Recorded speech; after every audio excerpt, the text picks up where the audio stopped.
So, Standard Carpets, we are a 23-year-old family-run company based in Dubai. We're here in the showroom in Dubai Industrial City. Here at Standard Carpets, we have three main product lines. We do broadloom carpet, artificial grass, and carpet tiles. We export to 63 countries worldwide. Wow. The current plot size of our factory is 2.9 million square feet. The stretch that we're about to explore today is 1.3. We're vertically integrated. We have our own yarn extrusion, tufting, backing, tiling, twisting, cabling, everything's in-house. Oh. From raw base materials to finished product, we control it through all stages.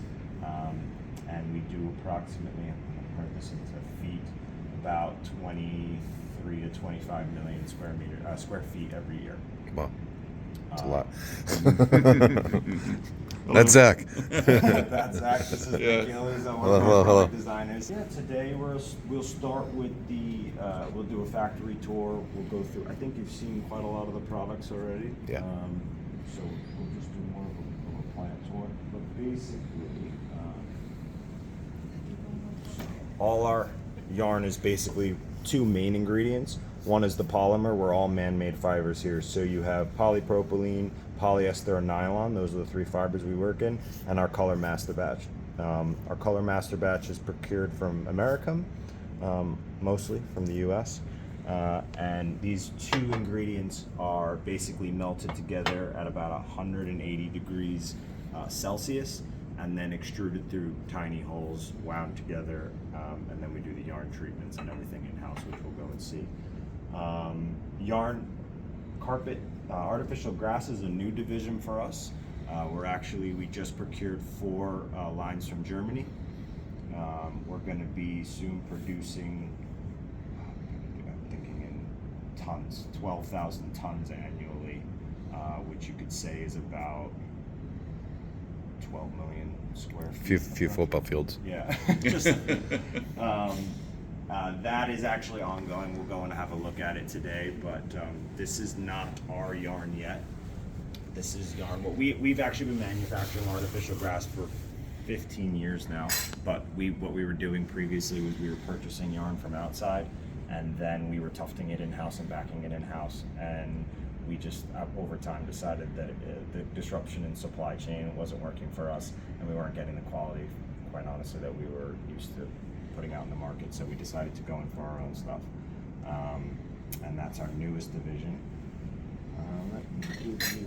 Yeah, go ahead. So here we have a layout of the entire factory, the entire facility. We are presently here in this showroom. So this is already finished and built, and this is all part of the new expansion that's ongoing. So our facility is divided warehouse-wise. So first, this entire section is all dedicated to yarn and yarn extrusion. So you have your yarn storage. The loud room. Yeah, exactly. You've got 6 BCF extrusion plants here, twisting and heat setting all in line. And then from here we move to the tufting plant. There we have 32 different tufting machines, varying in gauges, cut piles, color points, you name it. And then from there, from the tufting house, we move to the finishing. Here's our carpet tile plant. And as well, we have 2 broadloom backing lines. All of this is finished goods storage, as well as in-house sampling. We can do samples with your own logos. We can kind of do all that stuff. Wow, all in-house. All in-house. That's fantastic. They have someone else make the boards, but they actually swatch it themselves here. Yeah. Okay. And So yeah, it's the outside company does the print on the board and what have you. but it's a local company. They do it's the same printers that like Emirates Airlines uses. Okay. It's big quantities and pretty varied. Fast turnaround time? Turnaround time, yeah, we can get samples boards made in about 7 days. Oh, perfect. Yeah. This is part of our new expansion that we've got here. We've got an additional BCF yarn extrusion capacity. Sure. And All right. Good to see you. And this plant is entirely dedicated to our artificial grass division. These 3 plots are TBD. The land is ours on a long rent-free, and we're slowly working our way Beautiful. through and seeing where we have to grow. Cool. So grass is basically, it's when you talk about the installation, it's just loosely on the ground. You just tape the seams and that's it.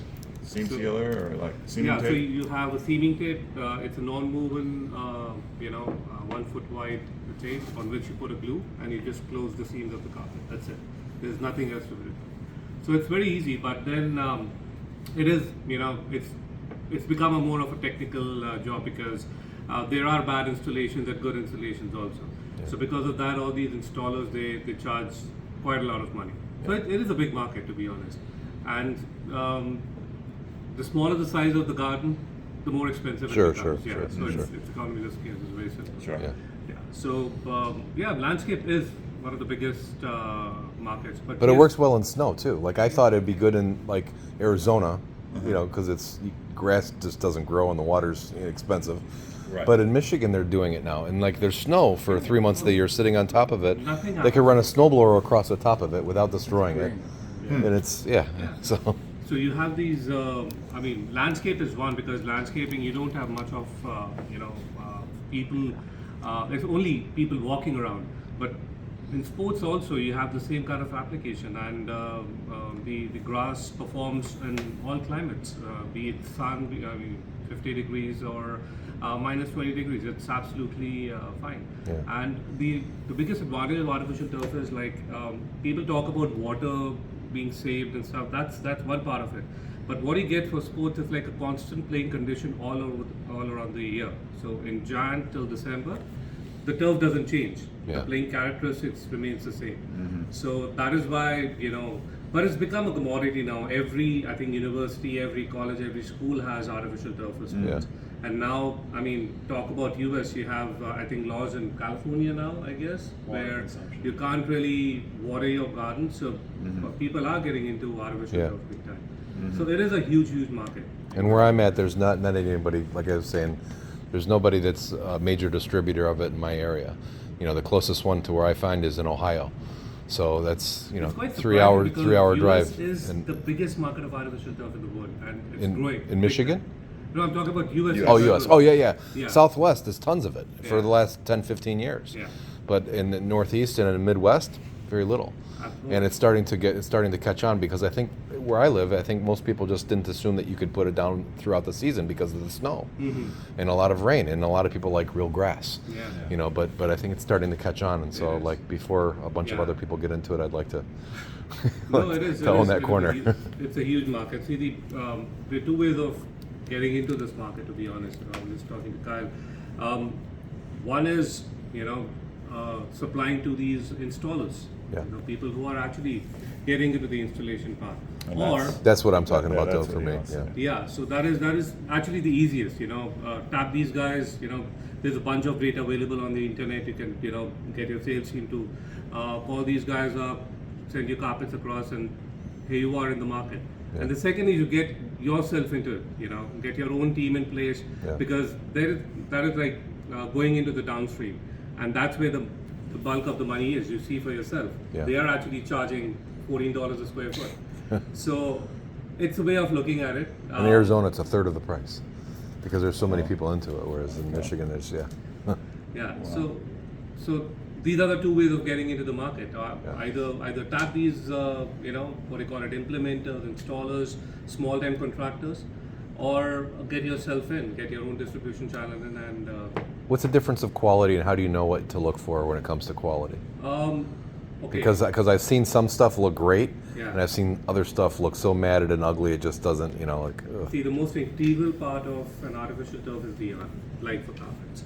And till date, US was, and I think it still is, to be honest, getting the most high-grade artificial grass yarns in, in the market. They get yarns from all the top manufacturers in Europe and now in Dubai. Yeah. But there is a lot of cheap stuff also coming in. So a lot of Chinese now are setting up their plants in Mexico Yeah. to get into the US market, and they are actually getting in. So that is where the quality comes into the play. So it's the way the yarn is made. It's a technical talk. Once we get into the nitty-gritties of it, I can explain you what all are the factors which actually makes one yarn better than the other, and that eventually makes your carpet look much better than the others. Keep going. Yeah. I'm going to use this to teach my staff. Yeah. So the most important part is the raw materials. You know, as Cal mentioned, you have the kind of polymers you use, the kind of master batches you use. So what happens is it's a petroleum. It's like this. It's it's either polyprop or polyethylene. They are not polyester. They're no polyester carpets, but it's polyethylene or polyprop. Polyethylene is like the better grade polymer because it's soft, and it's preferred because landscaping turf you need to have a little bit of softness on the carpet. So depends on where you get your polymer from. I'm talking from the yarn manufacturer's perspective. And the second, and I think I would say a little more important than that, is the master batch, the coloring agent that you put in.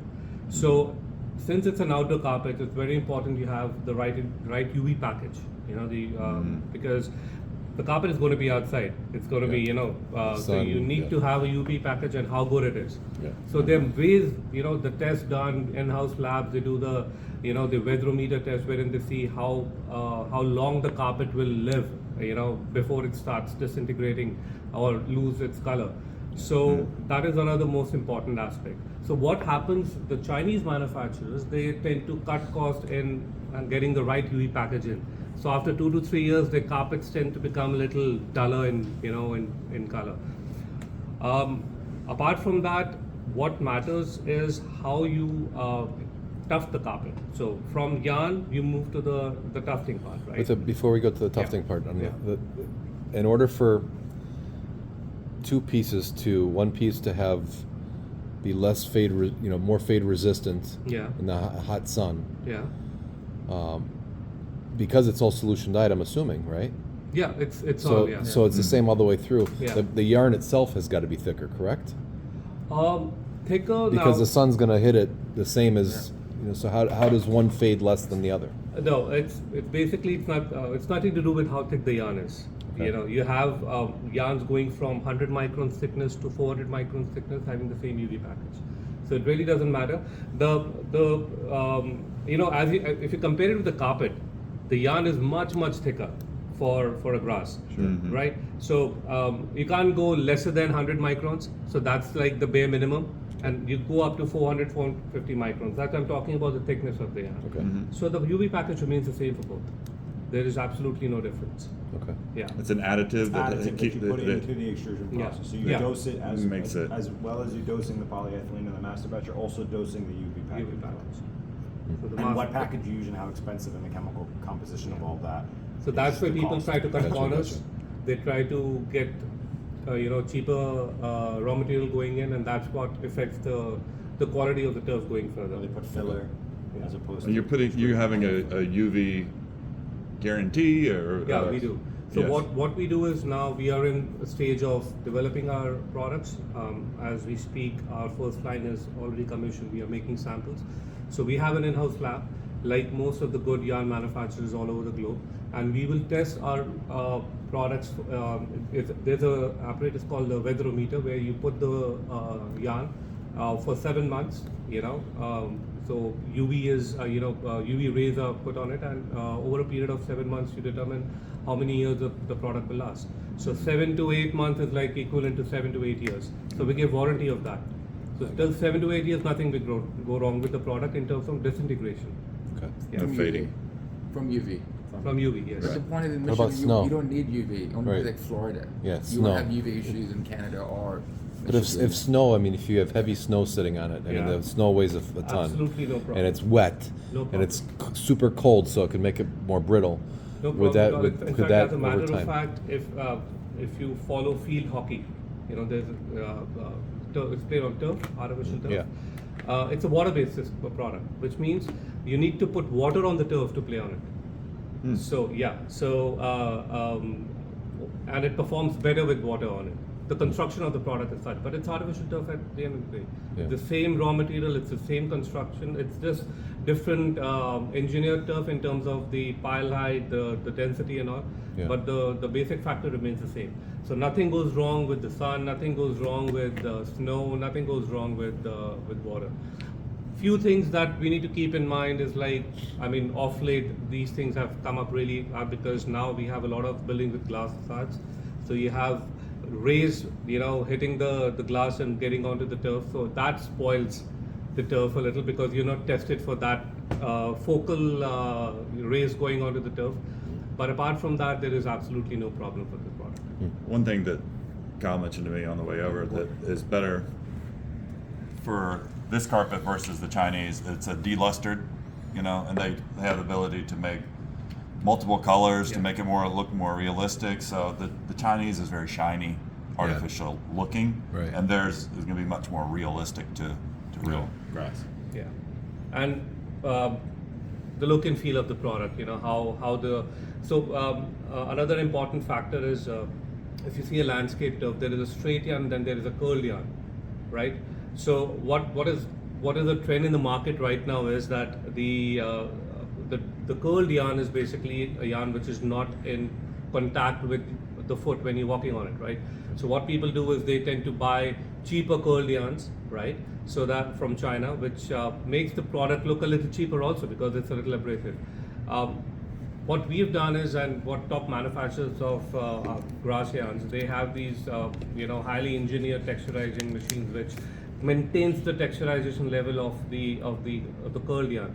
So what happens in the Chinese yarn, after a certain time the texturization level loses, and the curled yarn comes in at the same level as the straight yarn. And there's no more integrity in the straight The whole yarn. look and feel of the carpet starts to change. So that is another aspect. These are the small things which which actually makes a lot of difference in the cost.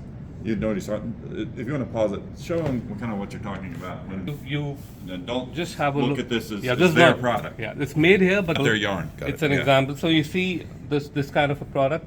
So you have, if you actually feel the turf, it's very abrasive.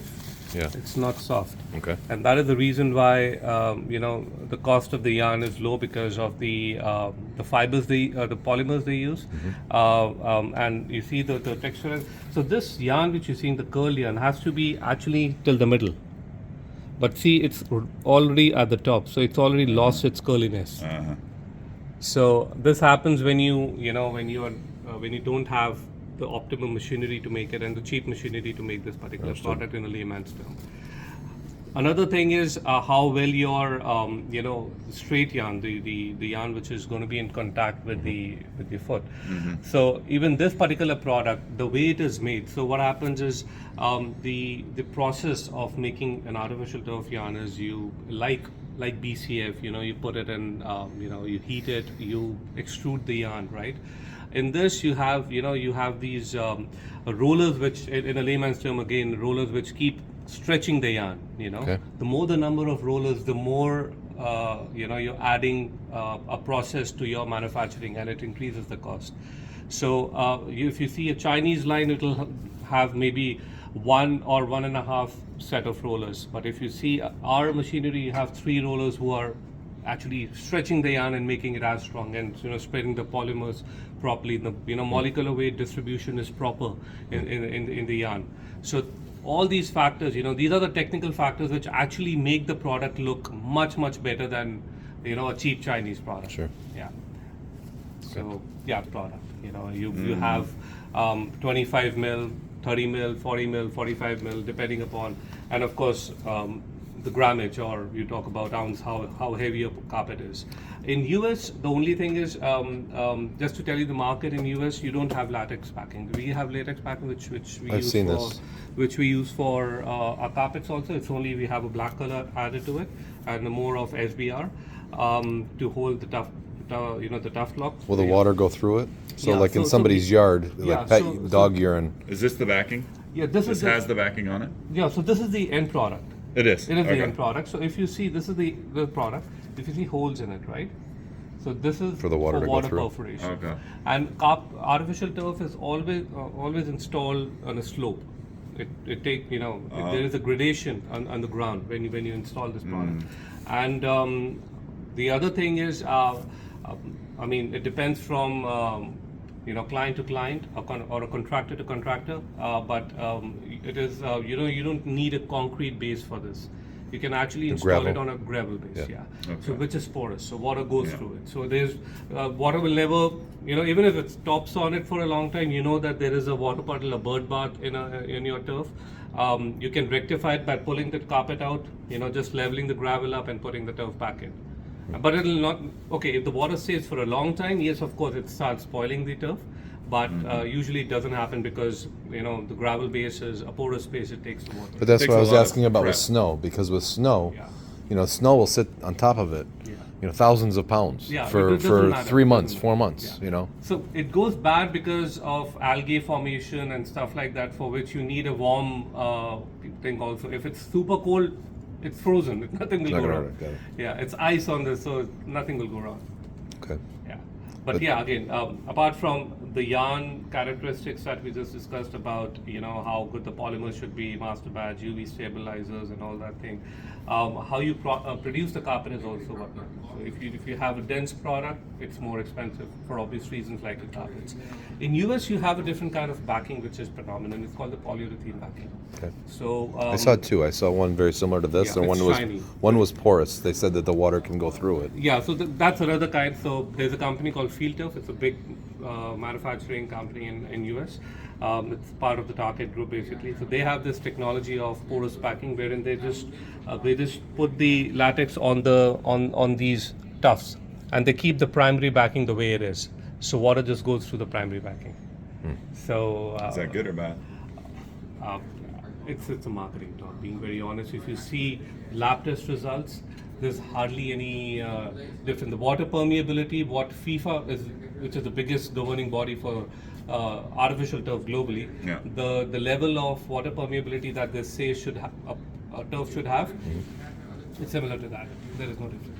Okay. But then again, it's a marketing thing. You need to have a story to your product. Sure. So if you have a story, of course, people will buy it. Yeah. Everybody does not get into the technicalities like we do. Right. The end customer is like, oh wow, this looks good. Right. Yeah.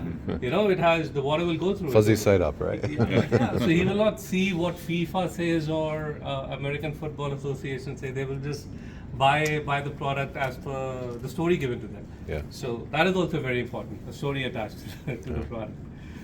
I thought it was interesting. Kyle was telling me that the carpet itself is only 1/5 of the cost of the installation.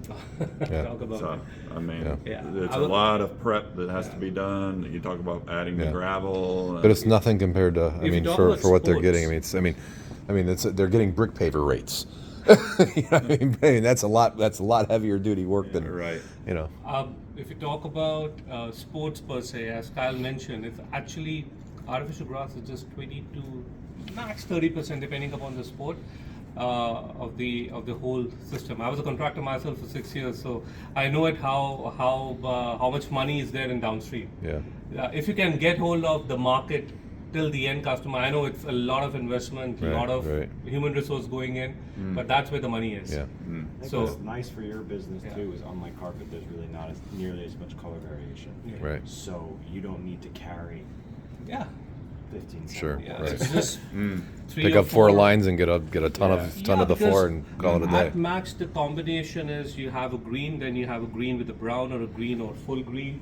Like this Right. is full green, depending upon what the client wants. Yeah. It gives you a different look and feel. Or you have a darker brown in the middle, which I think we might be having one here. Right here. Yeah, that's again a must. We're actually taking off all these samples now, to be honest. I don't even keep a track on what we have here. But yeah, so these are the only combinations that you work around with. Okay. But then another aspect is which almost all the manufacturers have.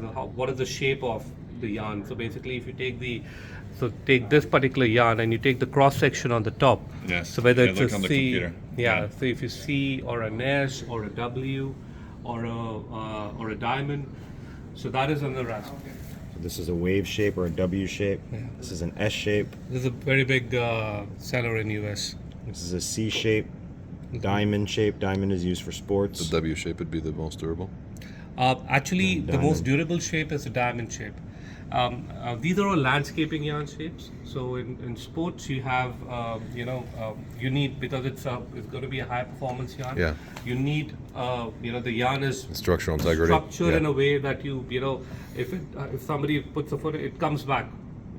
That's it shouldn't keep lying down like what happens here. Yeah. So automatically it comes up. So that is why diamond shape is diamond, and there are a few. So they more don't use shapes. a triangle shape because a triangle would have stronger, you'd figure more Triangle, strength than a diamond. So it won't mush. Frankly speaking, there are tons of shapes available in the market right now. But for landscape, we have mostly the C or a W or an S, because you can go low. Sorry, Soft. soft. When the sun falls on it, how well the sun rays are refracted, it shouldn't shine. Another aspect of grass yarn is the colors. In terms of even for green, you have different shades of green. So we have, talking about what we have in our in the lines that we've bought, the machines. We have bought this technology for having a tricolor, like 3-color yarn in one bundle.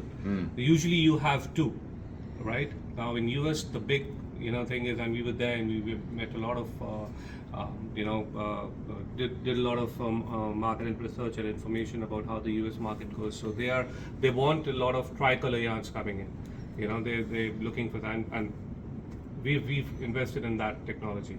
So that is another aspect, and a different. It brings a different look and feel. At the end of the day, the customer also needs to like the carpet. How it has to replicate the natural turf as much as it can. That's the whole idea. Yeah. Right now, with the current artificial turfs or the way it's been made, in bulk, it actually looks like a green carpet. But what companies and the R&Ds of all these yarn manufacturers are trying to do is they're trying to make the yarn look as natural as it can. Yeah. And if you see a natural turf, there is not one shade of green. You have multiple shades of green in it. So the more color and Yeah. the more shapes you can add to a bundle, the more. We can actually go up Theoretically, to the more like. we can actually go up to 6 colors, different colors, Different we have shapes. different shapes. Now you're not manufacturing that here currently yet. We are. Oh, you are. The machines are like the first machine is installed, and we have another 3 coming now. And these machines have the capability of making that. Are they on? Are they running? You got it going already, or Yeah, we can go. And Yeah. even, love they to even see have it. indoor carpet made with the tricolor. They're working on some samples there and Okay. playing with the technology. So Yes. that's what we're working on products it's for next year probably already with the Cool. tricolor. What we're missing right now, and what we're going to be finishing off this week, is we've managed to make the top stuff, but we In haven't fact, made the luckily tech. we did the texturization yesterday. Oh, you did it yesterday? Okay, I was with Zach all day. We were still working on making this Every day texturized is yarn, something so we is had happening. basically half of the ingredients to make full samples. So I guess yesterday we commissioned and We ready did to them. go. So it's on the other side. I think you've seen this side of the factory. No, Yeah. Nothing. Oh. Well, we haven't been through it, Yeah. but just Oh, drive okay. drive by. So if you we want, go? we can. Yeah, let's take we a can- tour. We can just have a go, and you can actually see how the yarn is Cool. made. Luckily, we